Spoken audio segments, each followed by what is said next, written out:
شروع اللہ کے نام سے جو بڑا مہربان نہایت رحم والا ہے۔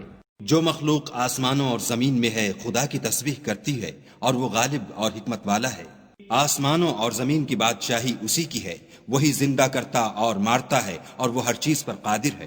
وہ سب سے پہلا اور سب سے پچھلا اور اپنی قدرتوں سے سب پر ظاہر اور اپنی ذات سے پوشیدہ ہے، اور وہ تمام چیزوں کو جانتا ہے۔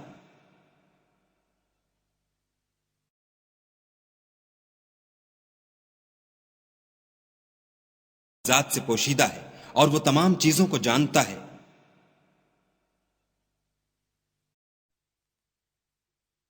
وہی ہے جس نے آسمانوں اور زمین کو 6 دن میں پیدا کیا، پھر عرش پر جا ٹھہرا۔ جو چیز زمین میں داخل ہوتی اور جو اس سے نکلتی ہے اور جو آسمان سے اترتی اور جو اس کی طرف چڑھتی ہے، سب اس کو معلوم ہے۔ اور تم جہاں کہیں ہو وہ تمہارے ساتھ ہے، اور جو کچھ تم کرتے ہو خدا اس کو دیکھ رہا ہے۔ آسمانوں اور زمین کی بادشاہی اسی کی ہے اور سب امور اسی کی طرف رجوع ہوتے ہیں۔ وہی رات کو دن میں داخل کرتا اور دن کو رات میں داخل کرتا ہے، اور وہ دلوں کے بھیدوں تک سے واقف ہے۔ تو خدا پر اور اس کے رسول پر ایمان لاؤ، اور جس مال میں اس نے تم کو اپنا نائب بنایا ہے اس میں سے خرچ کرو۔ جو لوگ تم میں سے ایمان لائے اور مال خرچ کرتے رہے ان کے لیے بڑا ثواب ہے۔ اور تم کیسے لوگ ہو کہ خدا پر ایمان نہیں لاتے، حالانکہ اس کے پیغمبر تمہیں بلا رہے ہیں کہ اپنے پروردگار پر ایمان لاؤ، اور اگر تم کو باور ہو تو وہ تم سے اس کا عہد بھی لے چکا ہے۔ وہی تو ہے جو اپنے بندے پر واضح المطالب آیتیں نازل کرتا ہے تاکہ تم کو اندھیروں میں سے نکال کر روشنی میں لائے۔ بے شک خدا تم پر نہایت شفقت کرنے والا اور مہربان ہے۔ اور تم کو کیا ہوا ہے کہ خدا کے رستے میں خرچ نہیں کرتے، حالانکہ آسمانوں اور زمین کی وراثت خدا ہی کی ہے۔ جس شخص نے تم میں سے فتح مکہ سے پہلے خرچ کیا اور لڑائی کی، وہ اور جس نے یہ کام پیچھے کیے وہ برابر نہیں۔ ان کا درجہ ان لوگوں سے کہیں بڑھ کر ہے جنہوں نے بعد میں خرچ اموال اور کفار سے جہاد و قتال کیا، اور خدا نے سب سے ثواب نیک کا وعدہ تو کیا ہے، اور جو کام تم کرتے ہو خدا ان سے واقف ہے۔ کون ہے جو خدا کو نیت نیک اور خلوص سے قرض دے تو وہ اس کو اس سے دگنا ادا کرے، اور اس کے لیے عزت کا صلہ یعنی جنت ہے۔ جس دن تم مومن مردوں اور مومن عورتوں کو دیکھو گے کہ ان کے ایمان کا نور ان کے آگے آگے اور داہنی طرف چل رہا ہے، تو ان سے کہا جائے گا کہ تم کو بشارت ہو کہ آج تمہارے لیے باغ ہیں جن کے تلے نہریں بہ رہی ہیں، ان میں ہمیشہ رہو گے، یہی بڑی کامیابی ہے۔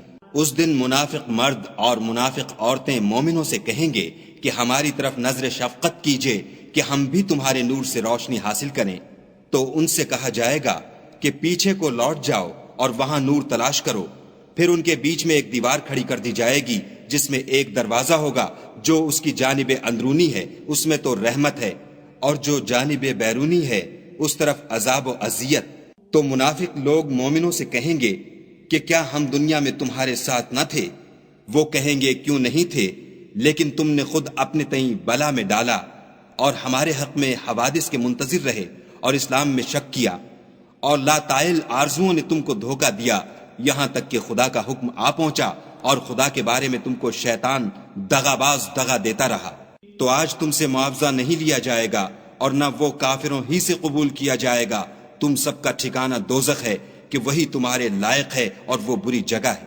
کیا ابھی تک مومنوں کے لیے اس کا وقت نہیں آیا کہ خدا کی یاد کرنے کے وقت اور قرآن جو خدائے برحق کی طرف سے نازل ہوا ہے اس کے سننے کے وقت ان کے دل نرم ہو جائیں، اور وہ ان لوگوں کی طرح نہ ہو جائیں جن کو ان سے پہلے کتابیں دی گئی تھیں، پھر ان پر زمانے طویل گزر گیا تو ان کے دل سخت ہو گئے اور ان میں سے اکثر نافرمان ہیں۔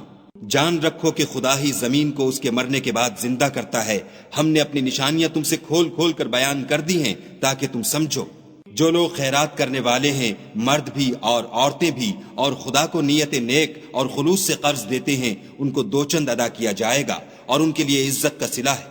اور جو لوگ خدا اور اس کے پیغمبروں پر ایمان لائے، یہی اپنے پروردگار کے نزدیک صدیق اور شہید ہیں، ان کے لیے ان کے اعمال کا صلہ ہوگا اور ان کے ایمان کی روشنی۔ اور جن لوگوں نے کفر کیا اور ہماری آیتوں کو جھٹلایا وہی اہل دوزخ ہیں۔ جان رکھو کہ دنیا کی زندگی محض کھیل اور تماشا اور زینت و آرائش اور تمہارے آپس میں فخر و ستائش اور مال و اولاد کی ایک دوسرے سے زیادہ طلب و خواہش ہے۔ اس کی مثال ایسی ہے جیسے بارش کہ اس سے کھیتی اگتی اور کسانوں کو کھیتی بھلی لگتی ہے، پھر وہ خوب زور پر آتی ہے، پھر اے دیکھنے والے تو اس کو دیکھتا ہے کہ پک کر زرد پڑ جاتی ہے، پھر چورا چورا ہو جاتی ہے، اور آخرت میں کافروں کے لیے عذاب شدید اور مومنوں کے لیے خدا کی طرف سے بخشش اور خوشنودی ہے، اور دنیا کی زندگی تو متاع فریب ہے۔ بندو اپنے پروردگار کی بخشش کی طرف اور جنت کی طرف، جس کا عرض آسمان اور زمین کے عرض کا سا ہے، اور جو ان لوگوں کے لیے تیار کی گئی ہے جو خدا پر اور اس کے پیغمبروں پر ایمان لائے ہیں، لپکو۔ یہ خدا کا فضل ہے جسے چاہے عطا فرمائے، اور خدا بڑے فضل کا مالک ہے۔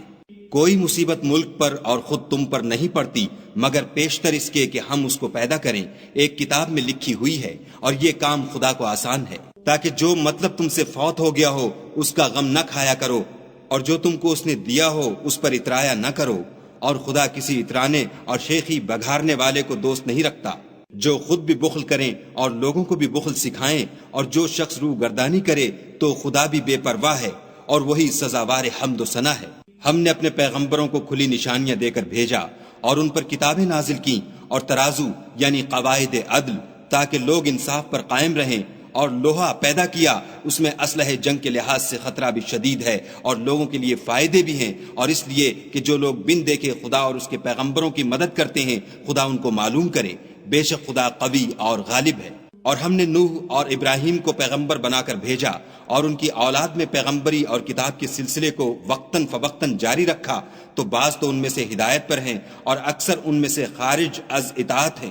پھر ان کے پیچھے انہی کے قدموں پر اور پیغمبر بھیجے، اور ان کے پیچھے مریم کے بیٹے عیسیٰ کو بھیجا، اور ان کو انجیل عنایت کی، اور جن لوگوں نے ان کی پیروی کی ان کے دلوں میں شفقت اور مہربانی ڈال دی، اور لذات سے کنارہ کشی کی، تو انہوں نے خود ایک نئی بات نکال لی۔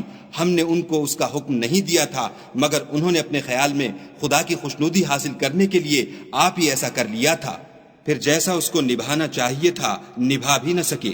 پس جو لوگ ان میں سے ایمان لائے ان کو ہم نے ان کا اجر دیا، اور ان میں بہت سے نافرمان ہیں۔ مومنو، خدا سے ڈرو اور اس کے پیغمبر پر ایمان لاؤ، وہ تمہیں اپنی رحمت سے دگنا اجر عطا فرمائے گا، اور تمہارے لیے روشنی کر دے گا جس میں چلو گے، اور تم کو بخش دے گا، اور خدا بخشنے والا مہربان ہے۔ یہ باتیں اس لیے بیان کی گئی ہیں کہ اہل کتاب جان لیں کہ وہ خدا کے فضل پر کچھ بھی قدرت نہیں رکھتے، اور یہ کہ فضل خدا ہی کے ہاتھ ہے، جس کو چاہتا ہے دیتا ہے، اور خدا بڑے فضل کا مالک ہے۔